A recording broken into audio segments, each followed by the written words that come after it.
Bonsoir, bonsoir, chers téléspectateurs. Ça dépend de l'heure à laquelle vous nous suivez. C'est bien moi, votre humble servante Tina Kassaï de la presse.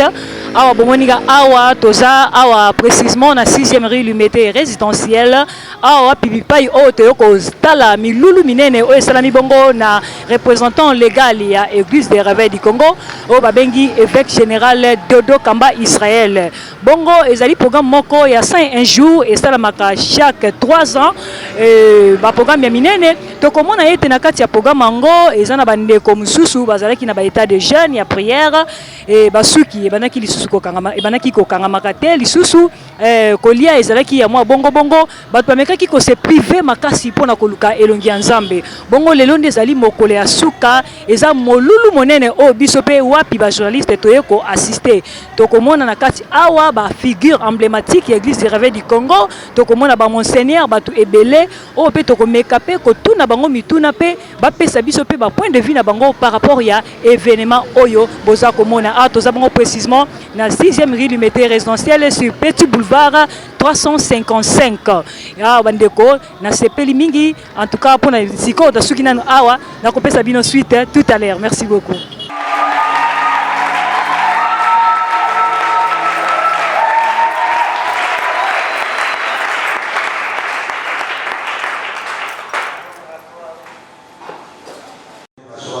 Parmi vous. Merci.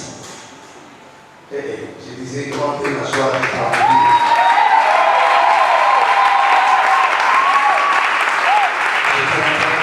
Je suis dans une très grande joie de passer ce moment avec vous. Ce soir, en super forme, il faut l'avouer que déjà la dernière semaine n'était pas très facile pour nous. Ils sont parmi nous. Les autorités et les personnalités. Vous savez que dans la présidence de l'Église du Réveil du Congo, j'ai 3 ou 4 vice-présidents. Et dont l'un est parmi nous, que je salue distinctement, avec Kajama. Merci. Je salue distinctement également le secrétaire général que j'ai vu. Il y a certainement, il doit être dans les occupations par rapport à cette activité. Et le secrétaire récemment, je vois Monseigneur Corneille Chan. Si vous pouvez vous lever, qu'on puisse vous recevoir distinctement. Je demande à mes autorités de l'Église du Réveil du Congo, le président provincial principal, en même temps, et les dames, la responsable du moment conseiller spirituel, social, et également dans mon cabinet du conseil social et le département de la jeunesse représenté par l'homme de Dieu. Je suis très content de vous compter parmi nous. Amen, amen. Et tout à l'heure, le pasteur Père était là, que j'aime toujours écouter. Merci de tout cœur pour ta disponibilité. De tout cœur, merci.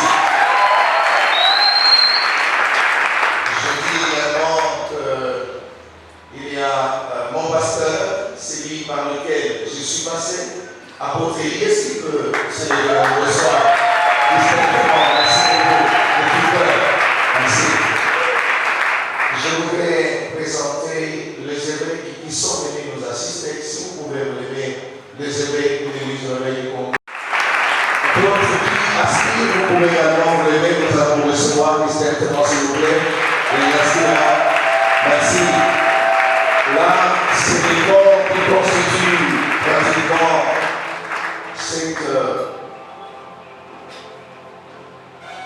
cette équipe et je salue distinctement également toutes les personnes qui sont venues que je ne saurais nommer distinctement ou encore l'un après l'autre. Il y a certainement des hommes qui ont voulu réussir de leur présence après nos invitations. Je dis merci déjà d'être là. Votre soutien, encore tenir de telles activités 2 fois sans qu'elles soient là. Sinon, c'est très compliqué. Pouvoir assister à la clôture à un jour ouvrable et de surcroît le lundi, le premier jour de la fête. C'est très rare. Si je ne peux pas exagérer, ça pourra peut-être être une toute première activité qu'on tient et que l'on clôture tel jour. Ça fait 25 ans que je sais de cette façon. C'est l'inhabituel, il faut l'admettre. C'est quand on dit ça n'a pas été ma propre initiative, mais ça a été tout simplement c'est une orientation, révélation qui nous est venue de Dieu. Vous le saurez tout à l'heure. Vous le saurez tout à l'heure. Moi-même, au départ, quand j'ai eu à établir le calendrier, avant que le programme ne commence, nous allons commencer.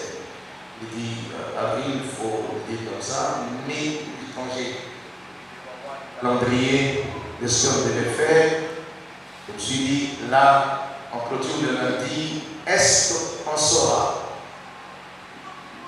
Père, Dieu est éternel. Déjà, avoir tout ce qui était disponible le matin, le rythme de mon travail pour développer la pensée que Dieu me donne. Et dans notre temps, avant cela, pendant qu'ils sont en train de se préparer, de se positionner, je voudrais me convier à la lecture de la parole du Seigneur. Je suis dans Genèse à son chapitre 8. Je vous prie de vous lever, s'il vous plaît, c'est comme ça qu'on donne la parole ici. Je vous prie de nous suivre, que cela vous plaise. Genèse chapitre 8. Dieu se souvint de Noé et de tous les animaux et de tout le bétail qui était avec lui dans l'arche. Et Dieu fit passer un vent sur la terre et les eaux s'apaisèrent. Le souffle de l'abîme et les écluses des cieux furent fermées et la pluie ne tomba plus du ciel. Les eaux se retirèrent de dessus la terre, s'en allant, s'éloignant, les eaux diminuèrent au bout de 150 jours.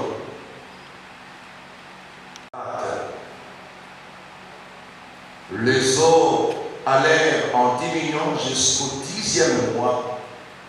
Le 10e mois, le premier jour du mois, apparurent le sommet des montagnes.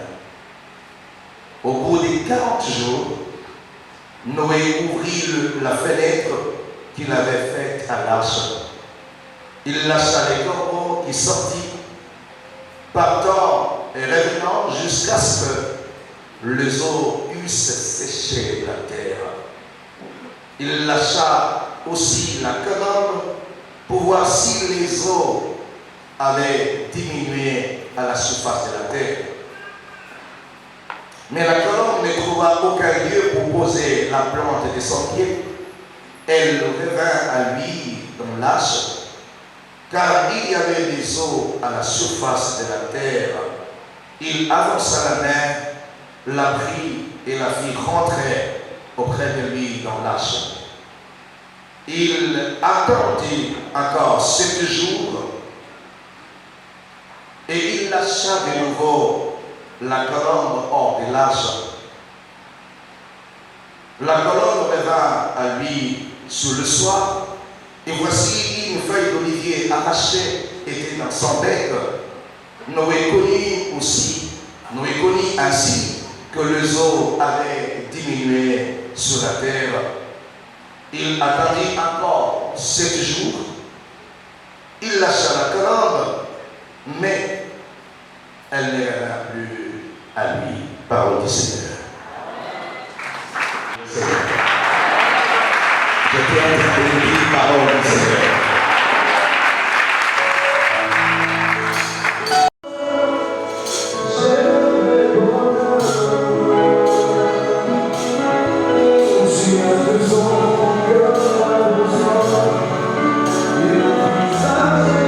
Good.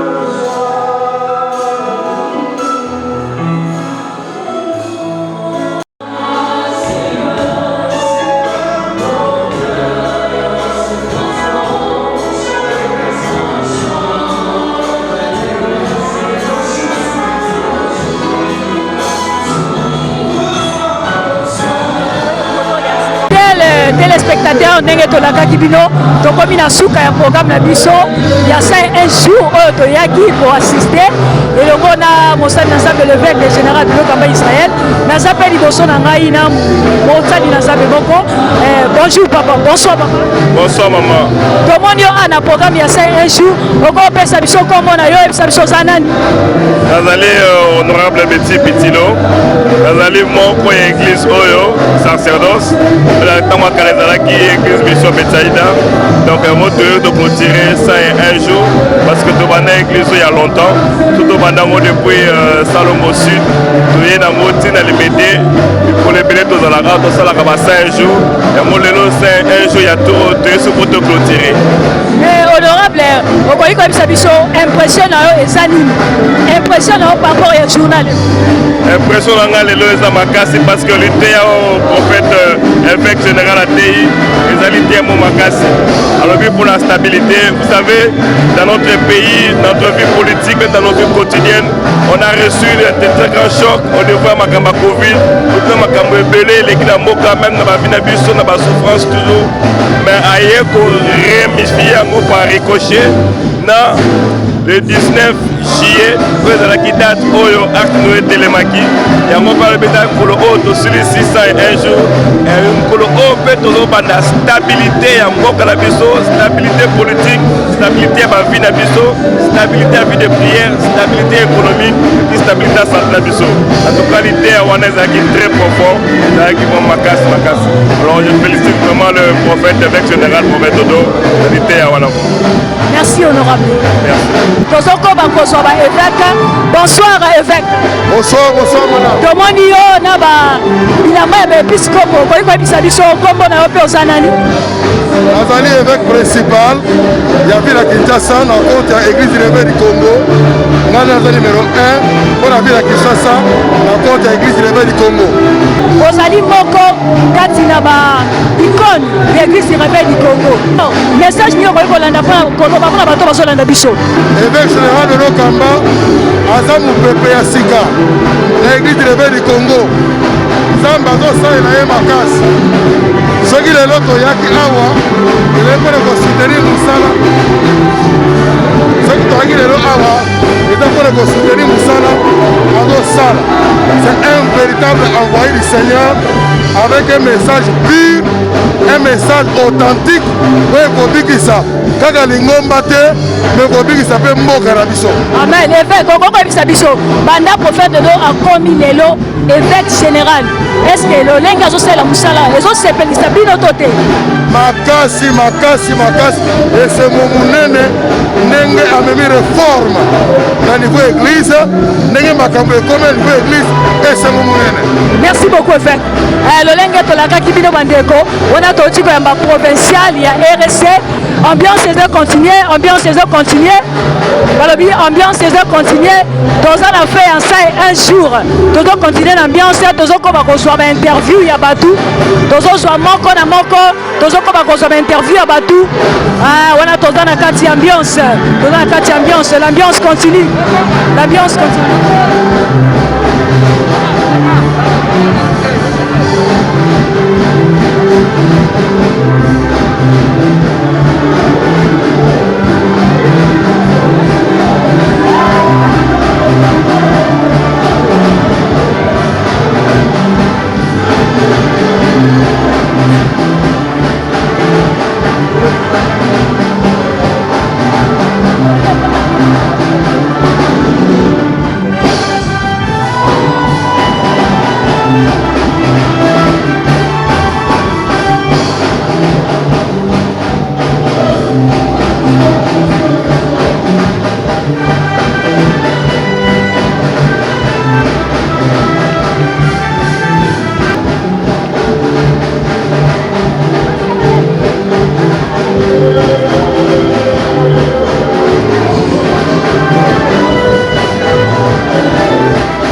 ambiance eza continuer toza na suka ya clôture ya prière ça un jour toza bongo na moko ya ba icône figure emblématique ya église du réveil du Congo comment est Bishop Kajamar. Bishop Kajamar, bonsoir. Bonsoir Marcel, bonsoir. Bishop Kajamar, tout le monde yo lelo na clôture ya ça un jour okoki koyebisa biso nani abengisi yo. Nauti korépondre to bonne invitation ya Saint-Esprit. Saint-Esprit na mosali asali na nzela mosala na ye son éminence évêque général prophète Dodo Kamba. Journal lelo ezali clôture ya 101 jours. Topesi nzambe merci. Selon révélation ya Saint-Esprit, révélation ya parole. Musana yisi biso ete mukolo lelo ne mukolo arche etelemaki. Ah non.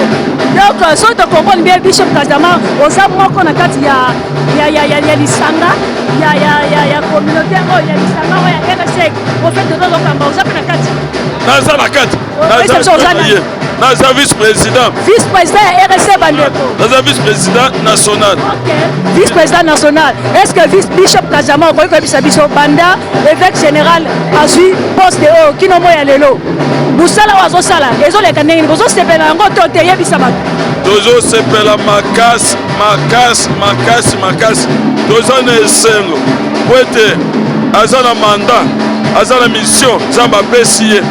Abandi ngondam. Toujours ne bandeli ya mandat na ye. Bato yebiete, makambo kitoko, ekoli susumi koleka, oya bandi. Mais jusque là, makambo ezo kende très bien. Très bien. C'est la stabilité qui se réveille, la stabilité de nos ministères, la stabilité de nos vies. Et c'est moi qui ai Bishop na micro na ngai. Tozolanda toza na chaîne YouTube na biso abengi Kasai TV. Nasi mokili mobimba monde entier zolanda yo évêque Kajamar. Conseil nino kopesa na bandeko nyonso oyo bamanaki komema makambo na mwa mobulu. Non, tosengi na bandeko. Bolanda message évêque général apesi biso. Moment oyo toza mposa ba korbo te. Soko on découvrir la carte na osana semence ya korbo na kombo na exclus semence on elongwa tolingi toza na semence ya colombe o baza ata okei baza mitema ya mawa bato ko yebete pouvoir baza nango ezaka mpona bango moko te passe aussi pour les autres. Que Dieu bénisse ce message. Tozo continuer babi toza na clôture ya un jour ya programme ya jeûne et prière au sama ki l'église mission sacerdoce royal o ya kamba mibongo na moto na Nzambe évêque général de Lokamba Israël tozo ko bakozo bandeko. Bonsoir papa. Bonsoir ma soeur. Papa tomonio na clôture ya un jour okoko bisa biso ozanani. Oui, moi je suis pasteur dans la grande communauté sacerdoce royal dirigée par son éminence le prophète Dodo Kamba. Papa, quelle est votre impression par rapport à la journée d'aujourd'hui, par rapport à Nyon Seleke, impression de les années na clôture à 5 jours? Émotion, il y a des émotions parce que ça n'a pas été facile. Deuxième de chose, la satisfaction. Pourquoi? Parce que le Seigneur a été au rendez-vous. Et troisième de chose, c'est un sentiment de joie parce que le Seigneur nous a orientés, il nous a parlé. Alors, il y a Somo, il y a Makasi. Oyo ekosala ke église soki comprendre yango ezala makambo ebele de soi-même ekozwa fort. Sikoyo papa mpo makambo yango elobamaka tomonaki basuki bamisusu batiki ebele bamisusu basuki bandefu bazokata te wana ezalaki nini yango fete? Oui, omoni na bible eza so bato balecteur ya bible baki omona babenga yango nazireya. Le nazireya eza eta moko oyo mutu atikaka asimbaka suki te e biso sikoyo tosala yango d'une manière partielle. C'est-à-dire pendant tout ce temps, nous sommes dans la dimension naziréa autolobie, nous sommes privés de gloire parmi les souki, et pas la basi, baboyi, kocha, maquillage, et tout ça c'est seulement pour nous commissaire. Pourquoi la dimension où on se priver, et l'autre on lingara mingi au détriment de monde à l'auto Papa, est-ce que nous avons un RSC aux AT? Oui, na RSC, je suis le président. Le vice-président national, il y a jeunesse. Oh là là, le vice-président national, il y a jeunesse, il y a RSC. Il y a église de réveil. Par rapport à la jeunesse, l'église de réveil. En tout cas, merci. Message ni asuko ko pesa na peuple de Dieu après programme munene oyo ni nous attendre na libota ensemble. Peuple de Dieu, s'il y a une chose que nous devons savoir, nous devons remettre l'amour. Le plus grand message c'est l'amour. Et mutu na mutu atala degré nini oyo aza nango ya bolingo vis-à-vis ya Nzambe et vis-à-vis ya prochain na ye, parce que très bientôt tout va s'arrêter. Jésus revient prendre son église. Alors il faut te porter marque na ye c'est l'amour, et manifestons l'amour entre nous et entre ceux-là, tous ceux-là qui ne connaissent même pas Dieu, manifestons l'amour. Merci beaucoup, homme de Dieu. Bonsoir, évêque. Bonsoir. Papa, tomoni yo lelo, tozana esengo makasi toyebi ozali moko ya ba figure emblématique ya Église du Réveil du Congo. Nani abengisi yo? Ngai nazali moko ya ba fondateur ya Église du Réveil du Congo. Babengisi ngai na président évêque général Dodo Kamba, représentant légal, pour être clôturé 101 jours, il y a prière et jeûne, la figure typique, il y a message, il y a corbeau, naba colombe. To sepeli mingi parce que à Teibiso à lobby, tous à la ba corbeau te, tous à ba colombe, ou tous au kanisape, nabaye, ba pesa biso mission oyo. Ya kobatela bapate pe kobatela lingomba na ye pene pene na mboka na biso biso tozali ba kolombe pona komema pe na mboka na biso kosambela pona mokonzi ya mboka kosambela pona gouvernement kosambela lisusu pona bana nzambe nyonso pe na batu nyonso po ete likama oyo ya COVID-19 etika nzela bana na nzambe bazala na kati ya protection na ye. Si je comprends bien, évêque, babengi yo kaka te mais ozali moko pe na kati ya lisanga oyo évêque Dodo Kamba zokamba. Nazali moko ya kati ya lisanga oyo nayebisaki yo ke nazali katikati ya ba membre fondateur. Nazali pe au représentant ya Église du Réveil du Congo près des institutions ecclésiastiques internationales. Évêque koko ko bisa biso banda prophète Dodo azui pe pouvoir yango kino mukola lelo. Musale zotambola ndenge ni zotambola malamu tozomba malamu te.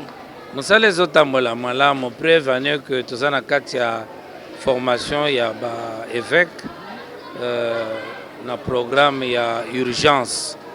Tozo former ba évêque pour être na sommité ya église na biso tozala na élite pasteur type modèle oyo koki kozo en charge mboka na biso pe libota ya bana nzambe. Parce que tous la colombe et non de corbeau par rapport à message à Teibiso. Et bien que biso pe apé sa pensée, il y a vision à Moussalo et Zanango pour être tous à la colombe par rapport à mission prophétique à Mboka na biso pe.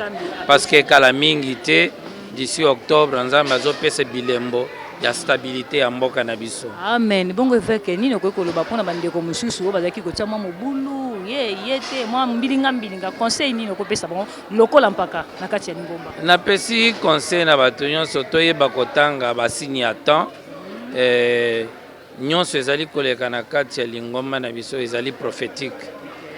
Nzambe asepelaki ke na temps oyo prophète akamba lingomba oyo de manière que toyeba kotanga basigne ya vie, signe ya temps et puis signe ya bileko oyo nzambe azolinga kotisa biso na kati ya stabilité pe progrès ya mboka na biso. Merci beaucoup. Na pesi pe merci ebele na sengi na batu nyonso tosambela mpona président na biso. Merci beaucoup évêque. Personnellement, je suis très heureuse pour cette clôture de 101 jours. Alors nous venons de passer 3 mois et 10 jours. 3 mois et 10 jours où Banabasi Babosanaki salon de coiffure, Babosanaki maquillage, Biloko Matoi, Babosanaki Kabelo, Babosanaki talon, Balamibali, Babosanaki salon de coiffure. Alors Tokomaki vraiment très bizarre, mais Tolataki sac. C'est comme David disait, Nabakat, il y a un problème, la Bible dit que David s'est revêtu d'un sac. Donc on s'est revêtu de ces sacs-là pour nous dire, voilà, on laisse le luxe, on laisse le confort. Il y a même certaines personnes qui ne dormaient même pas sur leur lit.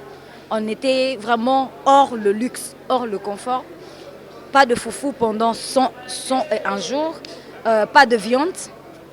Donc, ceux qui modalité à jeûne épaissi lipa bolé lipa, ceux qui épaissi légumes bolé légumes mais sans l'eau, sans foufou, sans nini, les londes au kiti likolo en gomba. les londes mutu na mutu soki de kolia soki tabaye soki soso et soki nini na tozongi na régime na biso. Il y a même de certaines personnes qui ont perdu du poids. Alors les lots ils ont vraiment bien été parce que maquillage et lamba ya sika lamba ya pembe et couvrir yango. Peut ceux qui s'acassent un jour na biso na tenue ya pembe, c'est un signe de renaissance, de nouveau départ. Donc à partir d'aujourd'hui, tobandi makambo ya sika. Raison pour laquelle on a clôturé. Je vous souhaite vraiment une bonne fin. Baroté à la biso na Kasai TV.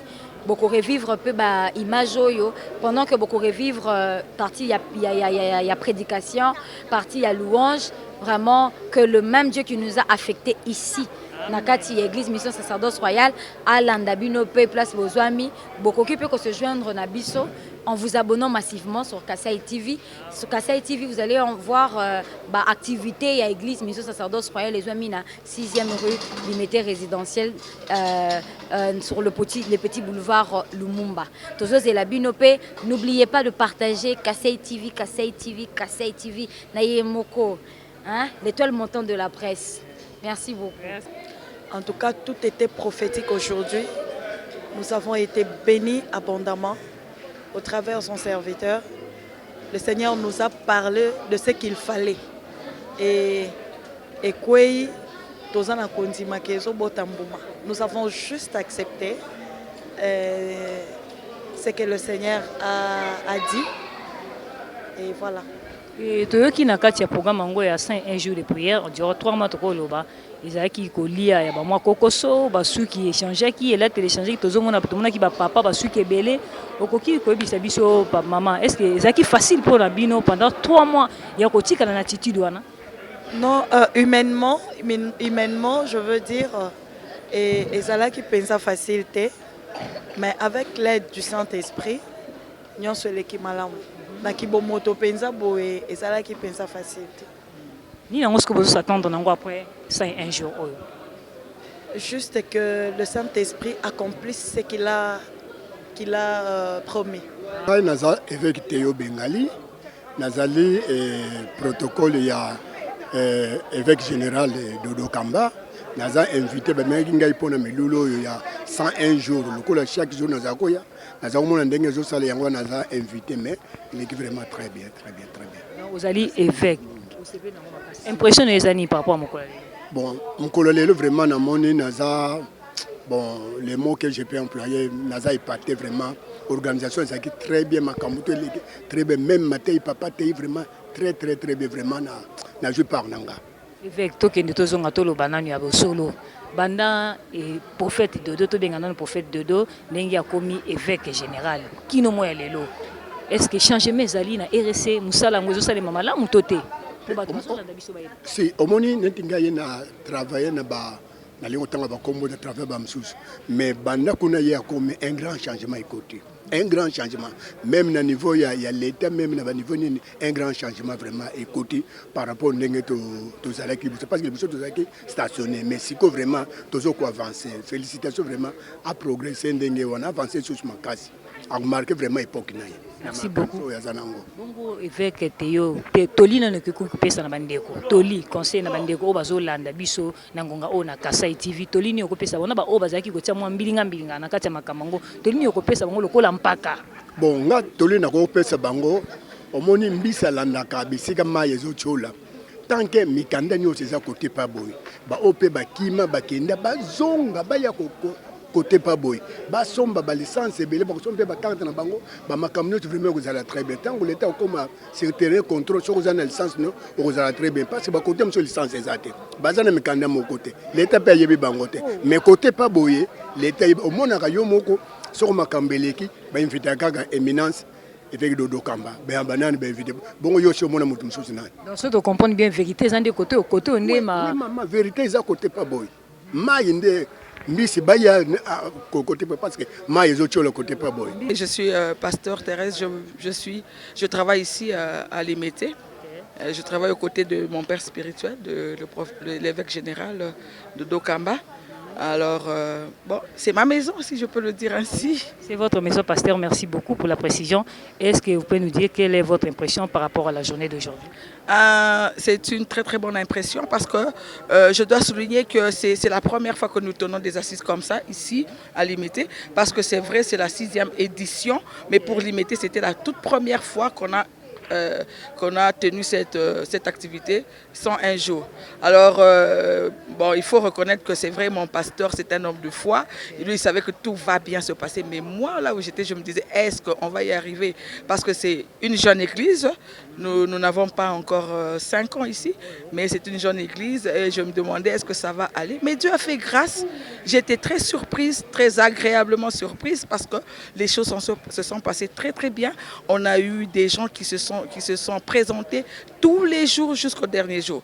Et le dernier jour, c'est vraiment, c'est waouh, si je peux le dire. Vraiment, c'était très, très bien. Le dernier jour, c'est waouh. Pasteur, avez-vous un conseil à donner à votre pasteur, à votre père spirituel de Dokamba? Un conseil à donner à mon père spirituel, c'est trop fort comme conseil. Mais ce que je peux dire, je reconnais sa valeur. Et surtout, le message d'aujourd'hui, c'est vraiment un message prophétique. C'est vraiment un prophète. Vous savez, on parle toujours de la prophétie. On pense que la prophétie, c'est te dire, tu vas te marier demain, tu vas se faire ceci. Mais ce qu'il a fait aujourd'hui, c'est ça vraiment être un prophète. Parce que là, on croit à ce qu'il vient de dire. L'Église atteint maintenant une maturité, une stabilité. Ça, c'est une très bonne nouvelle. Et je crois que dans les 3 mois, nous verrons des choses. Et je viendrai témoigner. Merci beaucoup. Alors, par rapport à ces personnes qui vous suivent à la télé, en direct de Kasai TV, avez-vous un mot? Quant au public, je vous dis vraiment... nous sommes ici à Sacerdoce Royal Limité. Moi, je vous invite de faire partie de cette église. C'est une jeune église, mais une très bonne église. Si vous n'avez pas un endroit sûr, bien sûr, vous pouvez venir ici. Nous allons prier ensemble. Je vous invite vraiment à être avec nous. Et je crois que Dieu fera grâce. On va faire un long chemin jusqu'à ce que Jésus revienne. Kasai TV, abonnez-vous massivement. Abonnez-vous massivement et que Dieu vous bénisse. Merci beaucoup, Papa. Bana betu basuiva, bana betu bananga. Njino ila moyo wa disanga. Jubumbuka kula. Ndio lelu tajikish. Tudeba banisha tishila chetu depuis le 10 avril. Donc matukuji kunyangondo mwinai. Ti lelu tudi matukuji kumidistem. Angondo wamanda mutegeka. Tofu mukujishikisha. Jisanga nendo ngayenu bamona mushindu tudibenza malonso mushindu jimaitakana. Batu yishu di papa. Tiena bwala tutuvuna ticha le repos. Donc jikisha. Jikisha malonso ajiki taye ti prophétie mushindu monsu di batuleja mushindu monsu di batambila. Jingo bikila weji mushara. Walu kimbishiki dilanu muchishile tete cha 101 jours. Tuji tutungu no kakabichi. Ti disambile jijukoko tutu sambila chibijulu. Muji biji muji satu ni muji aluminium. Donc mercredi dimanche. Gubi kila ye woji mushala kumbe bani ulwa. Ulwa tusambile. Njinko invité ou njinko bikila. Hajumva malwa o makusangisha. Wa uji abonné ou ujifundisha ku Kasai TV. Merci beaucoup Nabandeko balandi nyonso ya Kasai TV. Bino moko bomoni tochi ko sepela na milulu minene o daki na clôture ya programme ya 101 jours de jeûne et prière o kamba makibongo na mutu na Nzambe l'évêque général de Dokamba Israël. Wana tokomi na suka mingi ya koloba ezalité na sengi na bino s'abonner massivement sur Kasai TV, votre chaîne télévision YouTube. Bokota bo aimer, s'abonner, partager en tout cas et kosala esengo makasi wana bosanite ko pesa mbote liboso na mon pasteur, son éminence, l'évêque général de Dokamba Israël. On a na pesi mbote na mama Dokas Kamba, ma bisika bozali ba mbote belé, na pesi pe mbote na mama Nadine Kanda Mwamba Zambi, na pesi mbote na mama Erdis Malembi, na bosanité bandeko nanga mususu o bazola nanga nyonso o bolingaka Tina Kasai, bato nyonso o balandaka Kasai TV ba mbote belé, ba gros bisous mbote belé na Whitney Kanda, na bosanité mbote belé, ba mbote belé, des gros bisous, abonnez-vous massivement sur Kasai TV.